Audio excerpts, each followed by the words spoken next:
সঞ্জয়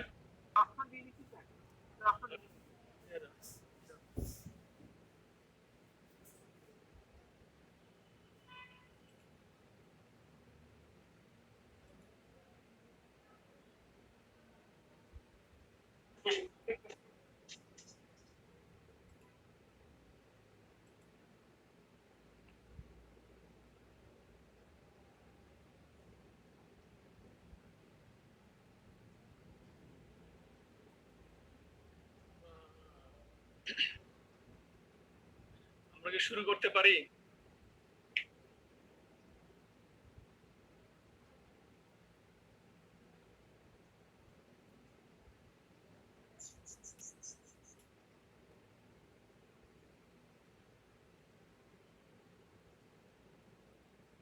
আচ্ছা, 25 জন পার্টিসিপেন্টস, তার মানে পার্টিসিপেন্টস 26 জন। আমরা কি শুরু করব? আপনার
শুরু করতে চাই।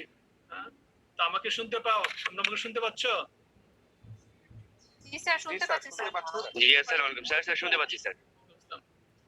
আচ্ছা, হাইফিমের ডেফিনিশনটা আমরা পরীক্ষার মাঝে মধ্যে ধরি যে হাইফিমের কি যেন খুব সিম্পল ডেফিনিশন। সিম্পল বললেই হবে যে blood in the anterior chamber. যদি কোনো কারণে ব্লাড অ্যান্টেরিয়র চেম্বারে থাকে অথবা আসে, তাহলে বলতে হবে যে হাইফিমা। খুব সিম্পল জিনিস, এটুকু বললেই যথেষ্ট। ঠিক আছে, blood in the anterior chamber. তারপরে এপিডেমিওলজি। এখন আমরা নতুন সিস্টেমে যে পরীক্ষাটা হবে, এই পরীক্ষাটাতে কিন্তু এপিডেমিওলজি, মেডিকেল ইথিক্স এগুলোর উপর কিন্তু আলাদা স্টেশন আছে। এটা প্রত্যেকটা ডিজিজের এপিডেমিওলজি সম্পর্কে একটা ভালো ধারণা থাকতে হবে।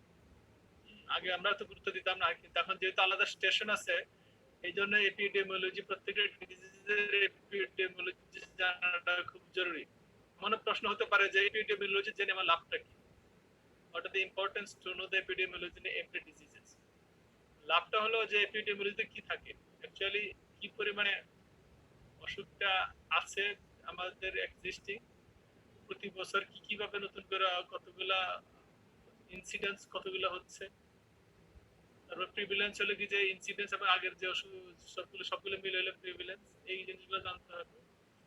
আর হলো যে কোন বয়সের মানুষের বেশি হয়। যেমন আমরা যদি আমরা হাই ফিমা বলি, তাহলে এটা কি রকম, আমাদের প্রিভিলেন্স ইনসিডেন্স কি রকম? ইনসিডেন্সটা হলো কি যে নিউ কেস, প্রতি বছর কতগুলো করে নতুন নতুন কেস হচ্ছে, সেটা হলো ইনসিডেন্স।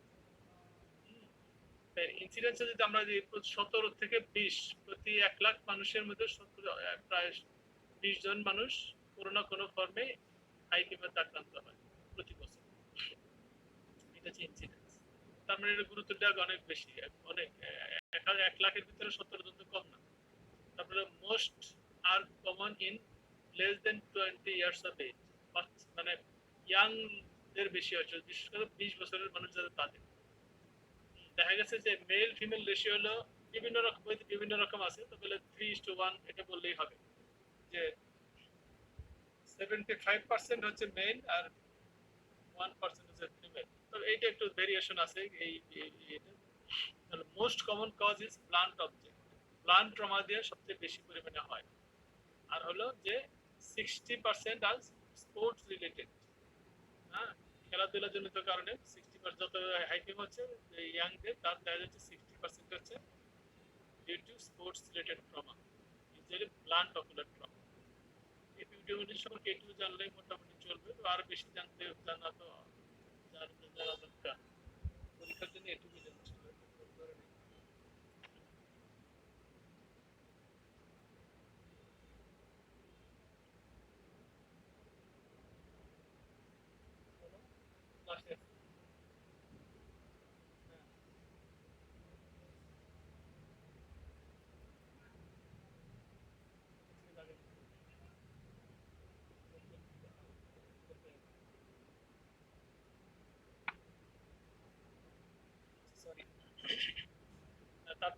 তারপরে যে জিনিসটা জানতে হবে যে এটি হলো যে আমাদের what are the causes of IPM. প্রথম যে কাজটা করতে হবে সেটা হলো ট্রমা। ট্রমা হলো মেইন কজ। ট্রমা হচ্ছে ভিতরে ইন্ট্রাকুলার সার্জারি। যদি আমি ক্যাটারাক্ট সার্জারি করি অথবা অন্য কোনো সার্জারি করি, দেখা যাচ্ছে কি অ্যান্টেরিয়র চেম্বার ব্লিডিং সেটা হলো একটা কারণ। তারপর সেকেন্ড যেটা হচ্ছে ব্লান্ট অকুলার ট্রমা, আর হলো লেসারেটিং। যখন পেনিট্রেটিং ইনজুরি হয় তাহলে কর্নিয়াটা সিল হয়ে গেছে, তারপর ব্লিডিং হয়ে আছে। মূলত এই তিনটে ইন্ট্রাকুলার সার্জারি হলো কমন, তারপরে ব্লান্ট অকুলার ট্রমা, তারপরে লেসারেটিং কর্নিয়াল ইনজুরি। তারপর ড্রাগস, যারা অ্যাসপিরিন খায়, ওয়ারফেরিন খায়, তারপরে অ্যালকোহল ড্রিঙ্ক করে, তাদের কিন্তু জিনিসগুলো হতে পারে। তারপরে স্পন্টেনিয়াস যে ব্লিডিং গুলো হচ্ছে, যেমন রেটিনোব্লাস্টোমা যদি কারো থাকে, জুভেনাইল জেন্থোগ্রানুলোমা যদি থাকে এবং আইরিস মেলানোমা থাকে, তাদের হতে পারে। রুবিওসাইটিস, হিমোফিলিয়া, টিবিয়া গ্লুকোমা সিনড্রোম যদি ক্যাটারাক্ট করা হয়, তাহলে বিশেষ করে যদি অ্যান্টেরিয়র চেম্বারে লেন্স দেওয়া হয়, সেক্ষেত্রে এই জিনিসগুলো খুব বেশি মাত্রায় হয়। এই কারণগুলো একটু জেনে রাখতে হবে। তারপরে হলো কি প্যাথোফিজিওলজি, এটা একটা স্লাইড থেকে সরাসরি আমি নিয়েছি, এটা প্রেজেন্টেশন থেকে। সেটা হলো যে দুটো সাজেস্টেড মেকানিজম আছে দুইটা। একটা মেকানিজম হচ্ছে direct confusion force causes mechanical tearing of the blood vasculation of the iris and angle. কারণ সরাসরি আঘাতের কারণে ব্লাড ভেসেলগুলো ছিঁড়ে যাবে, এটা একটা মেকানিজম। আরেকটা মেকানিজম হচ্ছে যে ইন্ট্রাভাস্কুলার প্রেসারটা বেড়ে যাবে অনেক। Concussive trauma creating rapidly rising intravascular pressure within the vessels resulting rupture of the vessels. ভেসেলের ভিতর প্রেসার বেড়ে যাবে এবং ভেসেলের রাপচার হবে এবং পরবর্তীতে ব্লিডিং হবে। এই দুইটা বেসিক মেকানিজম। তো আমাদের যে জিনিসটা বেশি করে জানতে হবে যে আমরা ব্লান্ট অকুলার ট্রমাতে কিভাবে এই জিনিসগুলো ঘটে, সেই মেকানিজম আপনাকে মাঝে জিজ্ঞেস করে থাকি যে আমরা ঘুষি দিলাম, আমরা ক্রিকেট বল লাগলো, অন্য কিছু লাগলো, তার কি কনফিউশন হয়। কনফিউশন হলে কি হয়, জোরে একটা আঘাত লাগে, কনফিউশন চোখ অন্য কিছু চোখ জানে কিছু হয় না, কিন্তু এরকম একটা আঘাত করতে হয়। তাহলে কি হয়, অ্যান্টেরিয়র পোস্টেরিয়র গ্লোব কম্প্রেশন হয়। যেহেতু আমি সামনে থেকে লাগাচ্ছি অ্যান্টেরিয়র পোস্টেরিয়র গ্লোব কম্প্রেশন, তাহলে অ্যান্টেরিয়র পোস্টেরিয়র ডায়ামিটারটা কমে যায়, কিন্তু তোমার ইকুয়েটরিয়াল ডায়ামিটার অনেক বেশি বেড়ে যায়, যার জন্য সাথে লিম্বার স্ট্রেচিং হয় আর posterior displacement of the iris lens diaphragm. যখনই আমার একটা কনফিউশন, একটা ঘুষি আমি মারলাম অথবা বল লাগলো চোখে, তখন কয়েকটা ঘটনা ঘটে। একটা হলো কি যে অ্যান্টেরিয়র পোস্টেরিয়র কম্প্রেশনটা হয়, ইকুয়েটরিয়াল ডায়ামিটারটা বেড়ে যায়, লিম্বার স্ট্রেচিং হয় আর posterior displacement of iris lens diaphragm. এটা হওয়ার জন্য কি হয়, acute rise of intraocular pressure একটা ভাব। দুই নম্বর হলো ড্যামেজ অফ দি অ্যাঙ্গেল স্ট্রাকচারগুলো ড্যামেজ হয়, যার জন্য কি হয়, tearing of the blood vessel. এটা অ্যাঙ্গেল স্ট্রাকচার হতে পারে, পিপলের মার্জিন হতে পারে, অন্য জায়গায় হতে পারে। এবং যখনই tearing of the blood vessel হবে, তখন তার হাইপিমা হবে। আমরা ছবিতে যদি দেখতে চাই তাহলে দেখব কি যে এখানে যে প্রেসারটা এখানটা আসলে, এখানে কি হলো, এখানে অ্যান্টিরিয়র পোস্টেরিয়র ডায়ামিটারটা কম্প্রেস করে গেল, শর্ট হয়ে গেল, ইকুয়েটরিয়াল ডায়ামিটারটা অনেক বেশি হয়ে গেল, যে ধরো লেন্স আইরিস ডায়ামিটার পিছনে চলে গেল। এই যে এখানে কম্প্রেশন যার জন্য পরবর্তীতে tearing of the blood vessel হয় এবং ব্লাড ভেসেল ক্লিয়ার হলে ব্লিডিং হয়। এই যে মেকানিক্যাল মেকানিজম যেটা এটা। তারপরে সোর্সেস অফ ব্লিডিংটা কি? এখানে আমার যে মেকানিজম কোন ব্লাড ভেসেল ছিঁড়ে যেতে পারে? খুব বেশি যেটা হয় major arterial circle and branches of the ciliary body, যেটা আইরিশ সাপ্লাই দিচ্ছে ওখান থেকে আইসে। তারপর হচ্ছে কি করোইডাল আর্টারিজ থাকে, ciliary veins থাকে, ciliary body veins and iris vessels at the periphery of the margin and the angle। এই কয়েকটা ভেসেল মূলত আমাদের ছিঁড়ে যেয়ে ব্লিডিংটা হয়।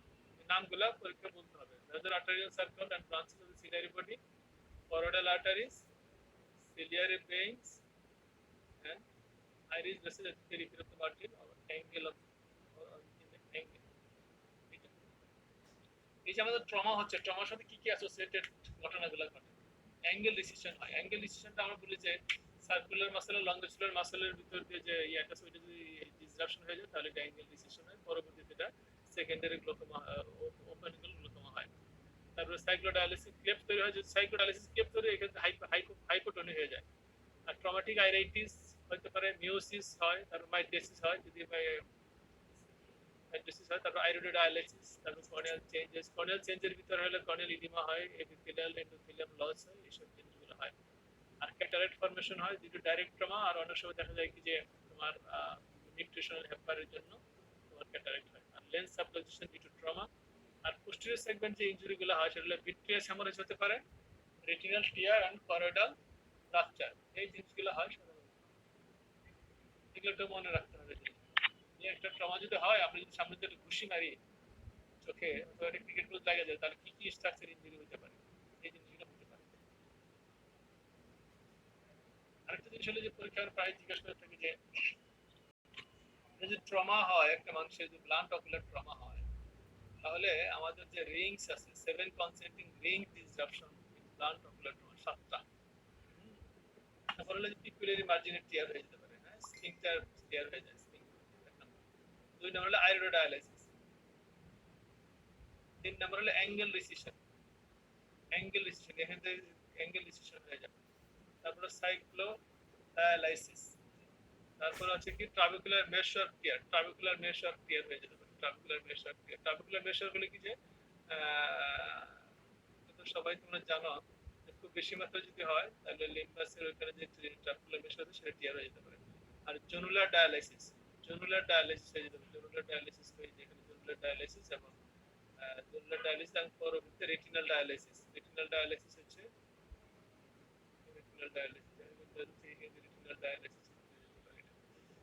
তাহলে এই 7টা জিনিস মনে রাখতে হবে। পিউপিলারি স্ফিংক্টার টিয়ার হতে পারে, iridodialysis, angle recession, cyclodialysis, trabecular meshwork tears, zonular dialysis and retinal dialysis. এই কয়টা 7 কনসেন্ট্রিং রিং এর ভিতরে 7টা জিনিস পড়ে, মনে রাখতে হবে। আর হলো যে আমাদের ব্লিডিং চোখের ভিতরে যদি একবার হয় তাহলে ব্লিডিংটা স্টপ হয় কেমন, অর্থাৎ the factors cessation of bleeding, hyphema stop হবে কেমন? প্রথম কথা হলো যে হাইপিমা হলে যে ঘটনাটা ঘটে ইন্ট্রাওকুলার প্রেসার বাড়ে, যখন ইন্ট্রাওকুলার প্রেসার বাড়ে তখন কিন্তু ব্লিডিংটা কমে যায়।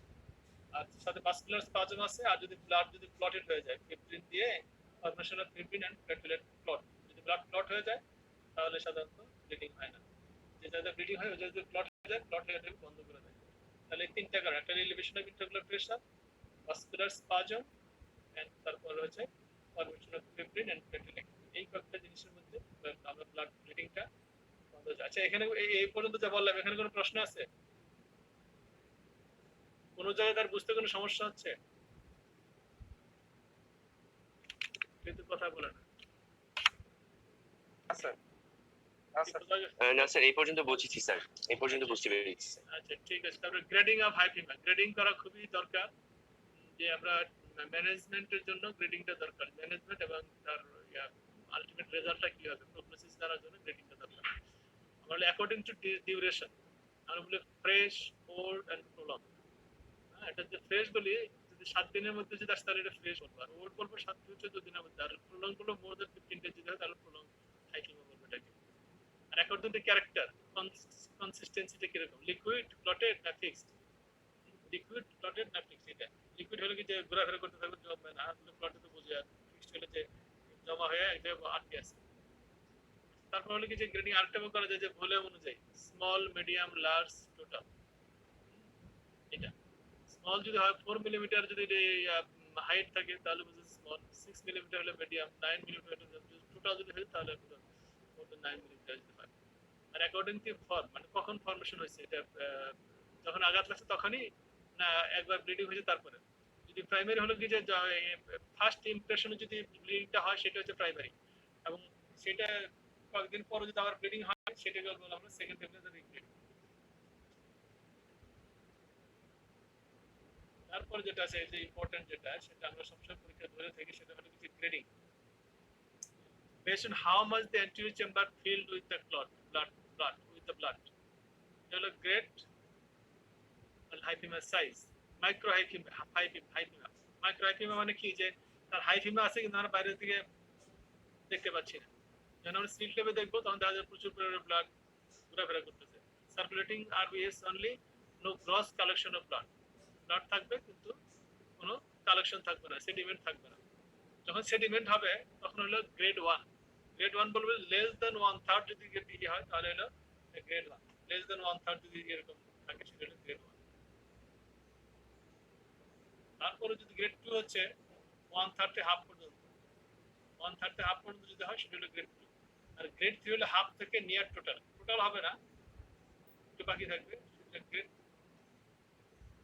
3 আর গ্রেড 4 যে টোটাল একদম পুরোটা হাইপিমাম করতে আছে এইটা হচ্ছে এই গ্রেডটা এটা মুখস্থ করতে হবে ভালো মতো এটা যেন কারো ভুল না হয় তাহলে এটা খুবই simple 1/3 less than 1/3 1/3 to half up to subtotal এবং টোটাল তারপর হলো ক্লিনিক্যাল ফিচারটা কি আমাদের যদি একটা ব্লিডিং হয় হাইপিমা থাকে তাহলে কি নিয়ে আসবে মেইনলি প্রথম যে জিনিসটা নিয়ে আসবে সেটা হলো কি যে ব্লারিং অফ ভিশন সেকেন্ড যেটা নিয়ে আসবে সেটা হলো পেইন তারপর ফটোফোবিয়া ওয়াটারিং তারপর রেডনেস অন্য জিনিসগুলো নিয়ে আসতে পারে ফরমেশন নিয়ে আসতে পারে এই জিনিস নিয়ে আসতে পারে রেডনেসটা নিয়ে আসতে পারে তাহলে ব্লারিং অফ ভিশনটা হলো প্রেজেন্টিং কমপ্লিকেশন আর হিস্ট্রি থাকবে যে ট্রমা ডিফারেনশিয়াল ডায়াগনোসিস কি হাইপিমা রুবিসিস আইরিডিস ম্যালিগন্যান্ট টিউমার ডিফারেন্সিয়াল ডায়াগনোসিস কি কারণে হতে পারে আর কিছু সেটা ট্রমা হতে পারে আর জিনিস হলো কতগুলো কারণ হতে আরো বলছি তার ভিতরে কমন যেগুলো বলতে হবে যে রুবিসিস আইরিডিস যদি কারো থাকে তারপরে ম্যালিগন্যান্ট টিউমার যদি থাকে চোখে তারপরে জুভেনাইল জ্যান্থোগ্রানুলোমা যদি থাকে যদি আইওএল থাকে এই কয়েকটা জিনিস মোটামুটি আমরা জানতে চাই আর কি ট্রমার বাইরে তারপরে আমি ইনভেস্টিগেশন আমরা ডায়াগনোসিস জানা না ইনভেস্টিগেশনটা মূলত আমরা করবো যে আমরা ডায়াগনোস করেই ফেলছি যে পিছনের কারণটা বের করার জন্য এবং ট্রিটমেন্ট দিতে যে কি সমস্যাগুলো হইতে পারে সেটা আর হলো যদি আমরা পোস্টার সেগমেন্ট দেখতে না পারি সেখানে পোস্টার সেগমেন্ট দেখার জন্য আমরা ইনভেস্টিগেশন করব এই জিনিসগুলো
পারে, আবার কোষ সেল যদি হয় সেই কারণে, পেরিফেরাল এন্টেরোসাইনিক যদি হয় সেই কারণে, এইসব কারণে পরবর্তীতে প্রেসার বাড়তে পারে, late rise of intraocular pressure.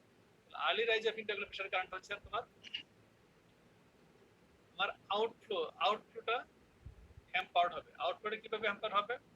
আমার যে আরবিসি যেটা ব্লাড সেল যেটা আসে, শুধু আরবিসি না, এটা ব্লাড সেল অন্যান্য ডাব্লিউবিসি আসে। ব্লাড সেলটা কি করবে? তোমার ব্লাড সেলের সঙ্গে ফিব্রিন, প্লেটলেটস এগ্রিগেটস,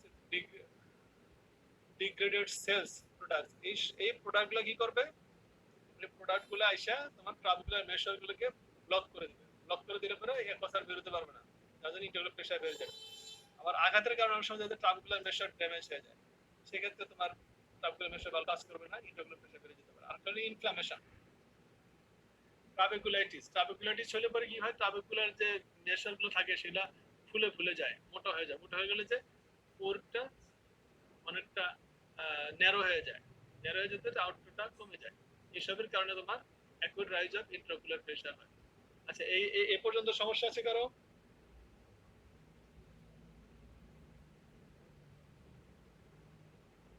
আচ্ছা, আসসালামু আলাইকুম sir. Sir doctor Rubel sir. Sir ক্লাসিফিকেশনে স্যার একটু বলতে চাচ্ছিলাম স্যার, যে ওই যে এসির রেতে যে হাই ফিভারটা যেটা থাকে সেটার উপর ব্রিডিংটা একরকম স্যার, আর হচ্ছে স্কেলে স্যার যেটা মিলিমিটারে দেখানো হয়েছে স্যার, মোর বলা হয়েছে স্যার। স্যার বলো। জি স্যার। স্যার এখানে তো হচ্ছে মোর দেন 9 মিলিমিটার খুব একটা বেশি না স্যার। এটাতে যেমন হচ্ছে গ্রেড 4 হচ্ছে টোটালটা স্যার, মানে টোটাল অ্যান্টি চেম্বার যদি হচ্ছে অকুপাই করে থাকে। আর এখানে হচ্ছে লার্জ বলা হচ্ছে আপ টু 9 মিলিমিটার হলে লার্জ বলছে। তো 9 মিলিমিটার 10 মিলিমিটার হলেও কি আমরা স্যার টোটাল বলবো স্যার? মানে এই ক্লাসিফিকেশন অনুযায়ী সেটা তো বোঝাচ্ছে স্যার। মোর দ্যান টোটাল, এইটা হলো তোমার ইন জেনারেল। ইন আচ্ছা স্যার। জেনারেল আমরা যখন পরীক্ষা যখন জিজ্ঞেস করবো, এটা হলো অ্যাকর্ডিং টু ভলিউম অনুযায়ী, জি স্যার। ভলিউম অনুযায়ী। আর ওইটা হলো যে এসি ফিল্ড অনুযায়ী স্যার। এসসি ফিল্ড অনুযায়ী, এসসি ফিল্ড জি স্যার। অনুযায়ী। আর দুইটা প্রায় একই জিনিস, কিন্তু আমরা পরীক্ষায় আমরা যে জিনিসটা জিজ্ঞেস করবো সেটা হলো এটা তোমরা বলবা। জি স্যার। জি আর স্যার। যখন তো রিটেনে লিখবা তখন ওই যে ওইভাবে ক্লাসিফিকেশন করা যায় সেটাও লিখবা। ঠিক আছে স্যার। ঠিক আছে? জি স্যার। এইটা হলো মোর অ্যাকসেপ্ট, মানে এটা আমাদের পরীক্ষার জন্য, আমাদের ক্লিনিক্যালি আমরা এইটা মূলত ফলো করি এইটা। ঠিক আছে? জি স্যার, থ্যাংক ইউ স্যার। দুইটা প্রায় একই ক্লাসিফিকেশন, দুইটা ফরম্যাট, একই জিনিস। তো আমরা এই গ্রেডিংটা 1 2 3 4 এইভাবে বলবো। ঠিক আছে? জি স্যার। জি স্যার। আর ওইটা বলছে মাইল মডারেট সিভিয়ার এইভাবে।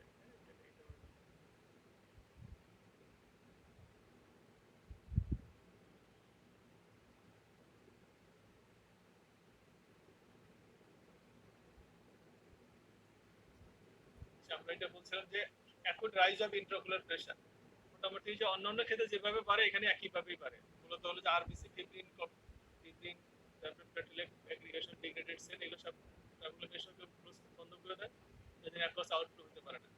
আরেকটা জিনিস হয় damage of trabecular meshwork due to trauma. Blunt ocular trauma হলে ট্রাবুকুলার মেশার অনেক সময় ছিঁড়ে যায়। এটা আরেকটা জিনিস হলো যে ইনফ্লামেশন হলে ট্রাবুকুলাইটিস হয়, ট্রাবুকুলার পোরগুলা, ট্রাবুকুলার মেশারগুলা ফুলে ফুলে যায়, তার জন্য পোরগুলা ন্যারো হয়ে যায়, তার জন্য অ্যাকোয়াস আউটফ্লোটা কমে যায়। এইটা হচ্ছে main mechanism of acute rise of intraocular pressure due to hyper.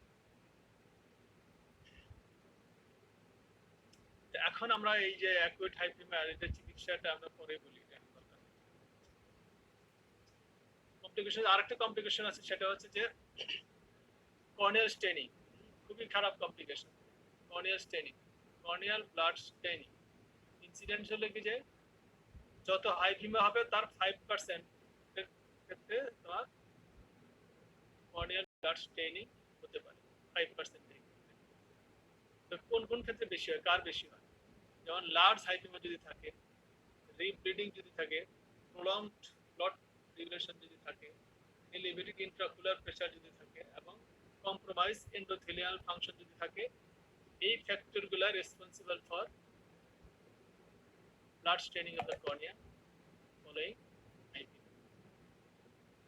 এখন ব্লাড স্টেনিংটা খুব তাড়াতাড়ি শুরু হয়, উইদিন ফিউ আওয়ার্স এর মধ্যে শুরু হয়ে যেতে পারে, কিন্তু আমরা দেখতে পাবো হলো মোটামুটি 24 to 48 আওয়ার্স পরে এটা মোটামুটি ভিজিবল হয় যে পোস্টেরিয়র এন্ডোথেলিয়ামের পরে যে পোস্টেরিয়র স্ট্রোমাতে ইওলিস টিন পাওয়া যায়। এটা দেখে আমরা বুঝতে পারবো যে তার কোন স্টেন হচ্ছে। এখন আমরা ম্যানেজমেন্টের উদ্দেশ্যটা কি? ম্যানেজমেন্টের আমার হাইপিমা ম্যানেজমেন্ট করার উদ্দেশ্য হলো যে রিডিউস দ্য রিব্লিডিং। আমার প্রথম কাজ হলো আমার যেন রিব্লিডিং না হয়, প্রথম কথা। সেকেন্ড যেটা ক্লিয়ারিং অফ দ্য হাইপিমা। থার্ড হলো ট্রিটিং দ্য অ্যাসোসিয়েটেড লিশন। আর হলো ফোর্থ হচ্ছে মিনিমাইজ দ্য লং টার্ম সিকুয়েলি। আরেকটা কমপ্লিকেশন ছিল যে পেরিফেরাল অ্যান্টেরিয়র সাইনিকিয়া। পেরিফেরাল অ্যান্টেরিয়র সাইনিকিয়াটা কেন হয়? পেরিফেরাল অ্যান্টেরিয়র সাইনিকিয়াটা হয় যে যখন বেশি মাত্রায় ব্লিডিং হয় তখন এন্ডোথেলিয়াম এবং আইরিসটা খুব মানে ইনফ্লেম থাকে। যখনই ইনফ্লেম থাকে তখন একটা স্ট্রাকচারের সঙ্গে আরেকটা স্ট্রাকচারটা লেগে যায়। পেরিফেরিতে হওয়ার কারণটা কি? পেরিফেরিতে হওয়ার কারণটা হলো যে আমরা সাধারণত কি করি এখানে আমরা মাইডেটিক্স দিই, অথবা নিজে নিজেই তারা মানে মাইডেসিস হয়ে যায়, ট্রমাটিক মাইডেসিস হয়ে যায়।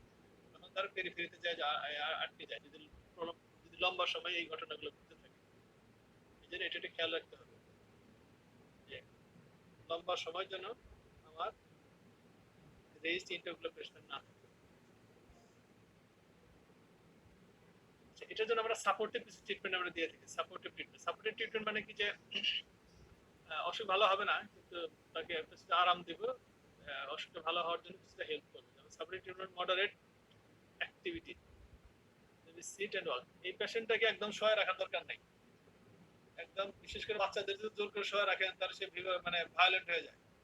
এই জন্য তাকে একটু নড়াচড়া করতে দিতে হবে। আর তার বান্দারা একেবারে শেষ শুরু করে দেয়, এই জন্য তাকে নর্মাল রাখার চেষ্টা করতে হবে। এই জন্য মডারেট অ্যাক্টিভিটিকে অ্যালাউ করা হচ্ছে, যেমন সিট ওয়ার্ক, একটু হাঁটাহাঁটি করলো, ঘোরাফেরা করলো, তারপরে elevated head of bed 33 degree. আমরা যদি একটা হেডটাকে একটু এলিভেটেড করে রাখি 2-3টা বালিশ দিয়ে অথবা অন্যভাবে ক্র্যাশ দিয়ে, তাহলে আমরা তাহলে কি ঘটনাটা ঘটবে যে settle down of the RBC, ব্লাডগুলো সেটেল ডাউন করবে। সেটেল ডাউন করলে কি হবে? ভিজুয়াল অ্যাক্সেসটা ক্লিয়ার হবে, পেশেন্ট দেখতে পাবে, আমরা অন্যান্য জিনিসগুলো দেখতে পাবো। আর সেটা যদি ডাউন হয় তাহলে সুবিধা, নিউট্রিশনে অত বেশি হ্যাম্পার করবে না। যদি পুরো আমরা কর্নিয়া এবং নিউট্রিশন জুড়ে যদি থাকে তাহলে পুরোটাই আবার নিউট্রিশনাল হ্যাম্পার করবে। এখন যদি হয় তাহলে অল্প নিউট্রিশনাল হ্যাম্পার করবে। এটা জিনিস। আরেকটা জিনিস হলো কি মেটাল শিল্ড প্রোটেকশন। আমরা যারা বাচ্চারা কি করে চোখে ঘন ঘন হাত দেয়, তার জন্য আমরা মেটাল শিল্ড আমরা প্রোটেকশন দিয়ে দিতে পারি। চোখে আমরা প্রেশার দেবো না, জাস্ট একটা শিল্ড দিয়ে রাখলাম,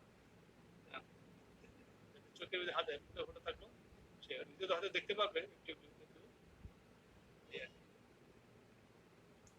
তারপর আমরা মেডিকেশনের বেলায় কিছু কিছু জিনিস আমাদের খেয়াল রাখতে হবে, আমরা কি মেডিকেশন দিব আর কি দিব না। এখানে কি ঘটনাটা ঘটে, আমরা কি চাই? আমরা দুটো জিনিস চাই, যে ব্লাড অ্যাকোয়াস ব্যারিয়ারটাকে আমরা স্টেবিলাইজ করতে চাই। ব্লাড অ্যাকোয়াস ব্যারিয়ার যদি আমরা স্টেবিলাইজ করতে পারি তাহলে কিন্তু ব্লিডিংটা হবে না। ব্লিডিং হওয়ার মূল কারণ হলো ব্লাড অ্যাকোয়াস ব্যারিয়ারটা ব্রেকডাউন হয়ে যাচ্ছে, ব্লাড ভেসেলগুলো ছিঁড়ে গেছে। এদেরকে যদি আমরা রেস্টিং ফেজে দিয়ে দিতে পারি এবং অ্যাকোয়াস ব্যারিয়ারটা যদি স্ট্রং করে দিতে পারি তাহলে কিন্তু ব্লিডিংটা হবে না। একটা জিনিস, আরেকটা জিনিস হলো কি যে যেসব কারণের জন্য ব্লিডিং গুলো হচ্ছে সেই সেই কারণগুলো যদি আমরা অ্যাভয়েড করতে পারি তাহলে কিন্তু ব্লিডিংটা কমে যাবে। যেমন আমরা যদি কেউ অ্যাসপিরিন খেয়ে থাকে অথবা নন স্টেরয়েড ড্রাগ নিতে থাকে তাহলে এটা বন্ধ করতে হবে। তারপর অ্যাট্রোপিন দিতে হবে। অ্যাট্রোপিন দিয়ে এটা কি করবে? অ্যাট্রোপিন হলো যে স্ট্রংলি ব্লাড অ্যাকোয়াস ব্যারিয়ারকে স্টেবিলাইজ করে। এটা দুইবার আমরা দিতে পারি, 2-3বার দিতে পারি অ্যাকর্ডিং টু নিড। তারপর আমরা যেহেতু ব্লাড ইন্টেরিয়র চেম্বার আছে কিন্তু প্রচুর পরিমাণে ইনফ্লামেশন হয়ে যায়। ইনফ্লামেশনটা প্রিভেনশন করার জন্য আমরা prednisolone acetate is a good drug, prednisolone acetate দিতে পারি।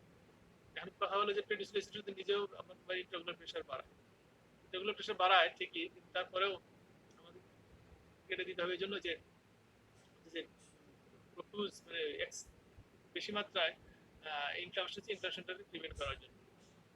কারণ ওরাল অ্যামিনো ক্যাপ্টোইক অ্যাসিড অথবা 10-xamic অ্যাসিড আমরা দিতে পারি। তবে এখানে একটা কথা হলো যে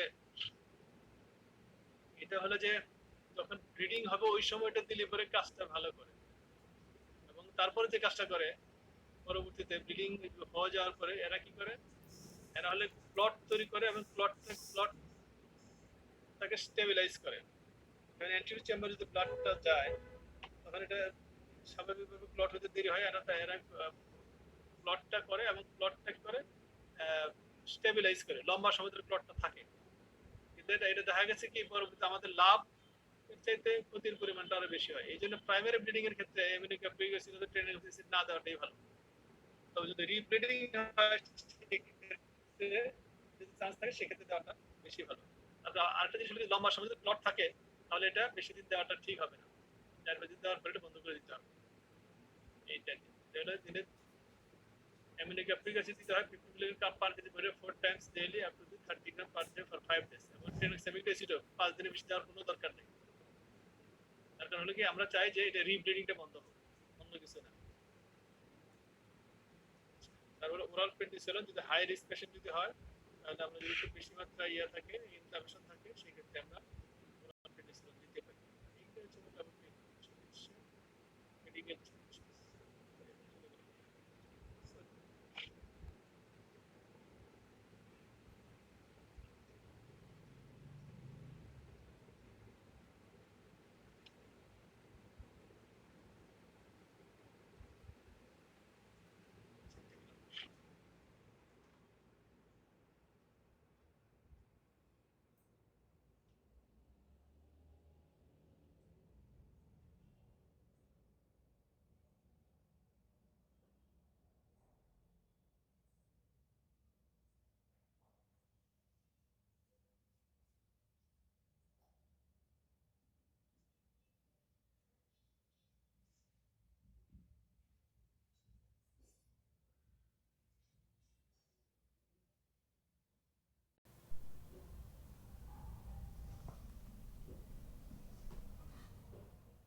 ট্রেনিং এর জন্য এবং অনলাইন ট্রেনিং ভালো হইছে তোমার 35 তারপর 25 এর 25 সেট টোটাল। হ্যাঁ এবং total high total online training artist হচ্ছে যে তার টোটাল হাই ফিভার নাই কিন্তু 10 দিন 12 দিন ধরে তার এরকম তার কি বলে হাই ফিভার হয়ে আছে, রিলিজ হচ্ছে না। সেসব কিছু কি হতে পারে মোর দ্যান 12 দিন মোর দ্যান 10 যদি হয় তাহলে কি প্রিফারেন্স সেটিং হতে পারে। জি স্যার। আমাকে আমার এটা করতে হবে, সার্জারি যেতে হবে। পেশেন্ট নরমাল থাকলেও তাকে আমার সার্জারি দিতে হবে। জি sir. Sir thank you sir.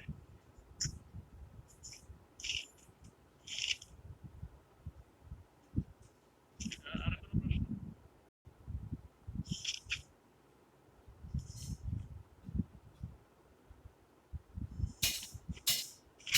প্রশ্ন না থাকলে আমরা থেমে যাবো নাকি?